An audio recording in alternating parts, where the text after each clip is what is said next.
মেম, তুমি কিন্তু একটু বেশি বোঝো, বুঝতে পারিছো? কেন?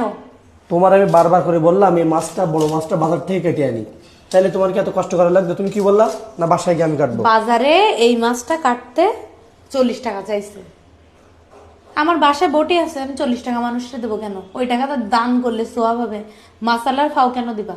বাসায় তোমার বউ আছে, বোয়া আছে, সবাই আছে, তাই না? আচ্ছা, তারপরও কষ্ট হবে টাকা না? ফাও পেয়ে নষ্ট করা উচিত না, বুঝছো? উচিত না, ঠিক আছে। এই এই যে এত কষ্ট হচ্ছে, এটা তো আর হইতো না। 40 টাকার কি যায় আসে? কষ্ট কি, এই তো হয়ে গেল। আজকে 40, কালকে 40, এভাবে যদি 40 করে প্রতিদিন নষ্টই করতে থাকো, একটা সংসারে কোনো আয় উন্নতি হবে না, বুঝছো? না, আমি তো মনে করলাম যে বাসায় এসে এত বড় মাছ কাটতে গিয়ে যদি কষ্ট টষ্ট হয়, আমি তো এজন্য বলছিলাম তোমাকে, বুঝছো? আরে না, এই দেখো হয়ে গেছে।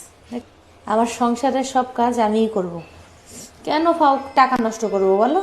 তাই বলে 40 টাকা দিলে না, এই জন্য আসলে তোমার মতো করে যদি সবাই বুঝতো না, মানে প্রত্যেকটা সংসারে আয় উন্নতি কিন্তু অনেক বেশি বৃদ্ধি পেত, ঠিক আছে? সবারই এটা করা উচিত। টুকটাক টাকা অল্প অল্প করে অনেক বেশি, তাই ওই টাকাটা দান করলে অন্তত সোয়াব হবে। এই মাছ কেটে খাও টাকা দিতে আমার ইচ্ছা করে না।